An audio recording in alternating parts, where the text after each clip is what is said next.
thousands of fish fall victim to red tide algae in Florida. Toxic algae has wiped out droves of southwest Florida's marine life. According to the National Ocean and Atmospheric Administration, red tide algal blooms can produce neurotoxins, which are lethal to fish. The algae is also deadly to birds, turtles, manatees, and dolphins. A red tide bloom 150 miles long was observed last month in southwest Florida. It reportedly reached the Tampa Bay area over the weekend. The algae can also cause hypoxia to fish via oxygen depletion in water. Red tide can be harmful to humans if the neurotoxins become airborne, or by eating infected shellfish. Symptoms of infection can include coughing and irritated eyes, although people with respiratory conditions may suffer more serious complications. Big and blue. Sea turtle caught in $53 million worth of blow. You know how the life of a sea turtle goes? Wake up, swim, swim, swim, and then by Splinter's tail, where did all this Bolivian marching powder come from? That was the case for this shellhead, who was found by the U.S. Coast Guard entangled in 53 mil worth of floating yayo in the eastern Pacific this week. Word is all this blow weighed 1.8 tons. According to a post on their Facebook page, the coasties spotted the wired reptile earlier this week while on patrol and went to sort it out. They set the turtle free, but said he received a chafing to his neck and flippers.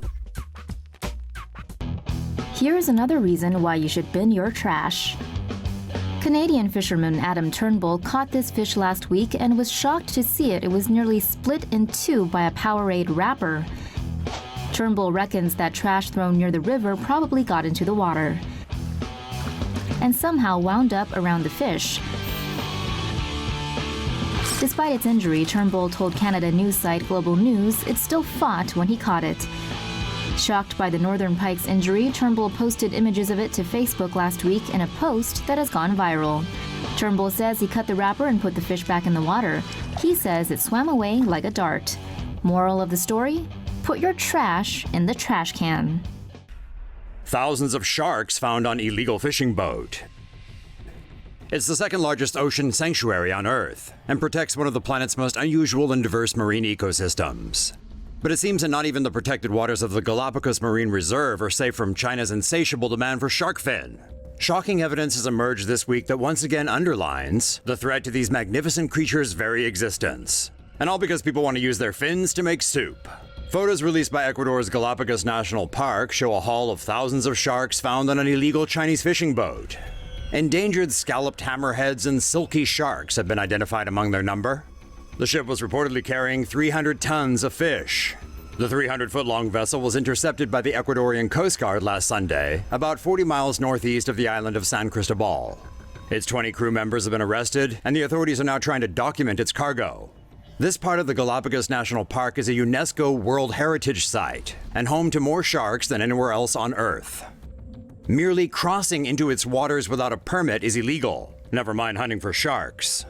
So as you can see from this map, here off the coast of Ecuador is the Galapagos Islands.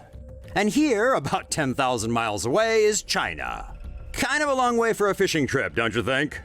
Despite its scientific importance, the Galapagos National Park lacks funding to protect its ecosystem. The Ecuadorian government says it has a zero-tolerance policy for illegal wildlife trafficking. However, China is Ecuador's biggest creditor and provides around 60% of government funding.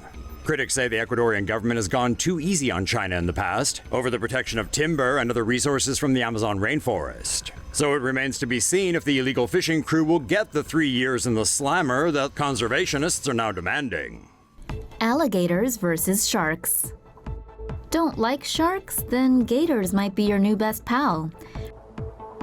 Research published in the journal Southeastern Naturalist details alligators eating sharks around the coasts of Georgia and Florida. Alligators' diets typically consist of shellfish, fish, and some mammals. Researchers pumped the stomachs of 500 alligators and found small sharks and stingrays inside some. Alligators mainly hunt in freshwater, but can sip rain during storms from the water's surface to prolong their time in saltwater. The research also considered cases of sharks eating alligators and old reports of mass battles between the predators during floods. Notably, they look at a case from the late 19th century where sharks were attracted to fish blood from alligators feeding. The researchers say a storm and flooding washed the alligators out to sea. And it's there that the sharks attacked. It might soon be a permanent game over for coral reefs. Warming waters are hurting the world's coral reefs almost 5 times more than they did 30 years ago. Scientists looked at bleaching data in 100 coral reefs. They found that the frequency of bleaching from warmer waters increased 5-fold from once every few decades to once every 6 years. Bleaching occurs when the reef reacts to stressful changes in temperature, light, nutrients, and other conditions. This makes the reef eject the symbiotic algae in their tissue and turn pale white. Corals can survive and even recover, but continued bleaching eventually leads to death. According to the National Ocean Service, coral reefs are considered sessile animals, meaning they're fixed to one place. The World Wildlife Fund says they provide almost $30 billion in goods and services every year. They're also important for tourism, coast protection against heavy storms, typhoons, and even tsunamis. The dangers of blowfish toxin.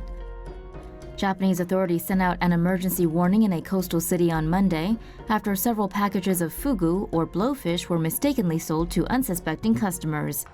A grocery store in Gamagori accidentally sold 5 packages of assorted blowfish meat with its poisonous parts still intact.